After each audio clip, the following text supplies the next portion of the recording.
Good morning class 7। कल मैंने आप लोगों को ASA रूल के बारे में डिस्कस किया था, है ना, जिसमें मैंने बताया था कि अगर आपको दो एंगल और उनके बीच का इंक्लूडेड साइड अगर फाइंड आउट हो गया है तो वे दोनों ट्राइंगल आपस में कॉन्ग्रुएंट हो जाएंगे। और कल मैंने ये भी बताया था कि हम लोग कैसे इंक्लूडेड साइड को फाइंड आउट करते हैं। तो जिनको ये बात समझ में नहीं आई थी उनको मैं फिर से एक बार बता दे रहा हूँ। अगर सपोज इस ट्राइंगल को देखो PQR, इस ट्राइंगल को अगर ध्यान से देखोगे तो यहाँ पे हमें एंगल Q के बारे में पता है और एंगल R के बारे में पता है। Q और R ये दोनों हमें पता है। तो Q से R को मिलाने वाली जो साइड है उसका नाम क्या है?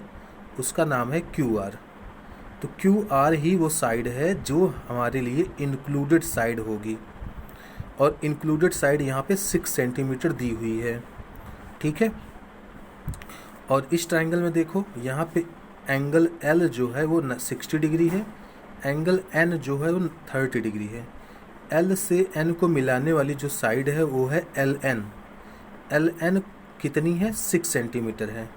तो बेटा LN ही हमारी क्या है? इंक्लूडेड साइड है, ठीक है। तो ये इंक्लूडेड साइड के बारे में डिस्कशन हो गया।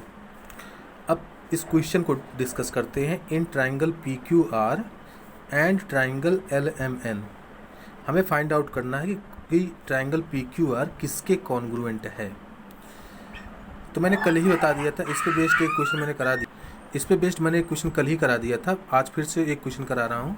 ध्यान से देखो आप लोग, यहाँ पे आपको एंगल Q पता है वो कितना है? 30 डिग्री, और एंगल R पता है वो कितना है? 60 डिग्री। Q से R को मिलाने वाली जो साइड है वो है QR, और QR इंक्लूडेड साइड है और वो 6 सेंटीमीटर है।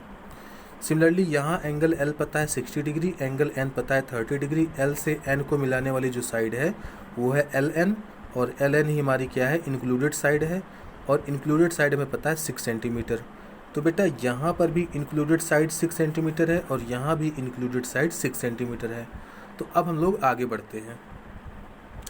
जब हम इस बात से सेटिस्फाइड हो गए हैं कि इंक्लूडेड साइड दी हुई है और वो दोनों इक्वल हैं, तो अब हम लोग आगे बढ़ते हैं। बेटा एक एक करके लिखते हैं। एंगल Q पता है मुझे, तो मैं यहाँ पे लिखूँगा angle Q। Angle Q is equals to, angle Q 30 degree है, तो यहाँ पे 30 डिग्री कौन है? वो है N।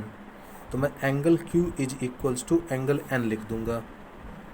और यहाँ एंगल R पता है वो है 60 डिग्री,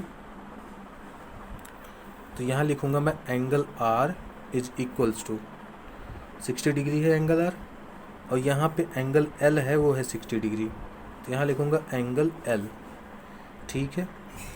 अब देखो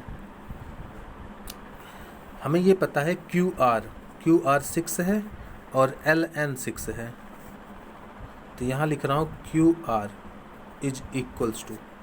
अब मैं चाहूँ तो NL लिख सकता हूँ और चाहूँ तो LN लिख सकता हूँ, लेकिन मैंने देखा कि Q का करस्पॉन्डिंग तो N है और R का करस्पॉन्डिंग L है। तो यहाँ पहले मैंने Q को लिखा है तो पहले मैं N को लिखूँगा, बिकॉज Q के लिए कौन है? N है, तो मैं यहाँ पे लिखूँगा N। और R का करस्पॉन्डिंग है L, तो यहाँ पे सेकंड पे R है, तो सेकंड पे कौन आ जाएगा? L।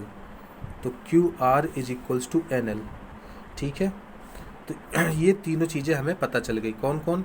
एंगल साइड या फिर एंगल साइड एंगल। तो इस वजह से मैं बोल सकता हूँ कि triangle PQR is congruent to triangle. अब जरा देखो, Q का हमें पता है, R का पता है, लेकिन P का नहीं पता है। Q के लिए है N, R के लिए है L, तो जो बच गया वो P के लिए होगा। तो बचा कौन? बचा M, तो M बच गया है तो P के लिए M ही तो होगा, तो यहाँ लिखूँगा M। Q के लिए है N, तो यहाँ लिखूँगा N, और R के लिए है L, तो यहाँ लिखूँगा L। तो triangle PQR is congruent to triangle MNL, और ये किस रूल से आया? ASA रूल से, एंगल साइड एंगल रूल से। Question number 2, in triangle ABC and triangle ADB। ये बहुत अच्छा क्वेश्चन है, ज़रा फिगर को देख लो सब लोग। मेरे पास दो ट्राइंगल हैं, एक है ABC ये वाला ट्राइंगल, और दूसरा ट्राइंगल है ए डी बी, ये वाला ट्राइंगल ए डी बी। क्या मैं इन दोनों ट्राइंगल जो आपस में मिल चुके हैं इनको मैं अलग अलग बना सकता हूँ? तो इसका आंसर है यस, बिल्कुल बना सकता हूँ। तो पहले मैं ए डी बी को बना रहा हूँ। ये रहा ए, ये रहा बी और ये रहा डी।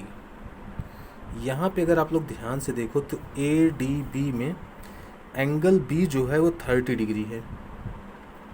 तो एंगल बी जो है वो 30 डिग्री है। और यहाँ पे ए से डी जाते वक्त मुझे दिख रहा है कि ये पूरा एंगल 45 डिग्री है। तो ये एंगल ए जो है वो 45 डिग्री है। तो ए डी बी में मुझे एंगल ए पता है, एंगल बी पता है। और अब ए बी सी को बना लेता हूँ। तो यहाँ ए बी सी को बना लिया। ये रहा ए, ये रहा बी और ये रहा सी। अब ए से जब मैं सी जा रहा हूँ तो मैं देख रहा हूँ कि ये जो एंगल ए है वो 30 डिग्री है। तो यहाँ एंगल ए जो है 30 डिग्री है। और जब बी से सी जा रहा हूँ तो मैं देख रहा हूँ कि पूरा एंगल काउंट किया जाएगा। तो पूरा एंगल है 45 डिग्री।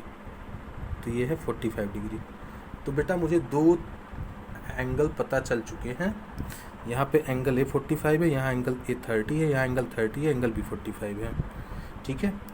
अब तीसरी चीज़ ये चाहिए मुझे, इन दोनों ट्रायंगल में कौन ऐसा साइड है जो इंक्लूडेड साइड है। तो यहाँ एंगल ए पता, एंगल बी पता, तो ए बी क्या है, इंक्लूडेड साइड है। और यहाँ एंगल ए पता, एंगल बी पता, तो ए बी क्या है, इंक्लूडेड साइड है। तो दोनों में ही इंक्लूडेड साइड कौन है, ए बी। तो बेटा जब ए बी दोनों जगह है तो ए बी आपस में इक्वल भी तो होंगे। ठीक है। तो अब चेक करते हैं बेटा, अगर मैं इस ट्रायंगल की बात करूं तो यहाँ जो एंगल ए है वो एंगल बी के इक्वल है। तो अब ये समझने वाली बात है, angle A is equals to angle B. अगर आप ध्यान दो, ये मैं ए डी बी के लिए लिख रहा हूँ। ये जो एंगल ए है ये ट्रायंगल ए डी बी के लिए है। और ये जो एंगल बी है ये ट्रायंगल ए बी सी के लिए है। ये ट्रायंगल ए सी बी के लिए है। ठीक है। तो ये अलग अलग हैं दोनों। यहाँ एंगल ए जो है एंगल बी के इक्वल है और एंगल बी जो है वो एंगल ए के इक्वल है। तो angle B is equals to angle A. और तीसरी चीज़ ये पता है बेटा कि ए बी यहाँ पे और ए बी यहाँ पे आपस में इक्वल हैं, क्योंकि दोनों कॉमन हैं और साथ में ये दोनों इंक्लूडेड साइड भी हैं। तो बेटा मुझे तीन चीज़ पता चल गई, एंगल, साइड, एंगल। तो ये दोनों ट्रायंगल आपस में क्या होंगे बेटा, कॉन्ग्रुएंट हो जाएंगे। तो मैं लिखूँगा triangle A D B is congruent to triangle. अब देखो ये वाला ए डी बी में जो ए है वो ए सी बी में बी वाले के करस्पॉन्डिंग है। तो मैं यहाँ पे बी लिखूँगा, बी, क्योंकि इसका ए इस वाले के बी के करस्पॉन्डिंग है और इसका बी इस वाले के ए के करस्पॉन्डिंग है। तो यहाँ डी आया है, डी को भी छोड़ देता हूँ, बी आया है, बी के लिए मैं ए लिख देता हूँ, ए। बीच में डी है तो यहाँ तो डी तो दिख नहीं रहा है कहीं पर भी और यहाँ कहीं सी नहीं दिख रहा है। तो डी का करस्पॉन्डिंग सी हो जाएगा। तो triangle A D B is congruent to triangle B C A. ये आ गया किस रूल से, ए एस ए रूल से। ठीक है। नेक्स्ट क्वेश्चन क्या कहता है बेटा, इन द गिवन फिगर रे ए जेड, ये जो मैंने ए से ड्रॉ किया है ये जेड पे जा रही है। Ray A Z bisect angle D A B, ये डी ए बी है, एंड डी सी बी, और ये है डी सी बी। बेटा ये जो डी ए बी एंगल था और ये जो डी सी बी एंगल था, इसको ये वाली रे जो है वो बाइसेक्ट कर रही है। इसका मतलब है टू इक्वल पार्ट्स में डिवाइड कर रही है। मतलब जितना ये वाला होगा उतना ही ये वाला होगा, सिमिलरली जितना ये वाला होगा उतना ही ये वाला होगा। तो ये दोनों एंगल आपस में इक्वल हो जाएंगे। ठीक है। तो अब हमें चेक करना है कि इसमें कौन से दो ट्रायंगल आपस में कॉन्ग्रुएंट हैं। तो अब कई लोगों को समझ में आ चुका होगा कि यहाँ पे दो ट्रायंगल हैं। एक ट्रायंगल है ए डी सी, ये वाला ऊपर वाला, और एक ट्रायंगल है ए बी सी, ये नीचे वाला। इन्हीं दोनों ट्रायंगल्स को हमें देखना है। ठीक है। तो अब स्टार्ट करते हैं बेटा। डी ए सी, ये एक एंगल है, डी ए सी, मतलब ये वाला एंगल, ये छोटा वाला। ये किसके इक्वल है? ये इक्वल है इस वाले एंगल के, मतलब बी ए सी के इक्वल है।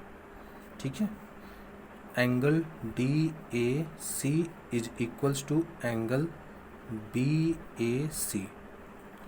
D A C is equals to B A C. समझ में आया? ये वाला और ये वाला इक्वल है। सिमिलरली ये वाला और ये वाला भी तो आपस में इक्वल है, तो मैं बोलूँगा D C A is equals to B C A. तो यहाँ लिखूँगा angle D C A is equals to angle B C A. B C A, ठीक है। नेक्स्ट, अब हमारे पास एक साइड बची है बेटा, वो है ए सी। अगर इस ए सी लाइन सेगमेंट को आप लोग देखो तो ये डी ए सी में भी ए सी आ रहा है और बी ए सी में भी ए सी आ रहा है। तो ए सी इज इक्वल्स टू ए सी। ठीक है, ये दोनों साइड्स आपस में क्या है? इक्वल हो जाएंगे।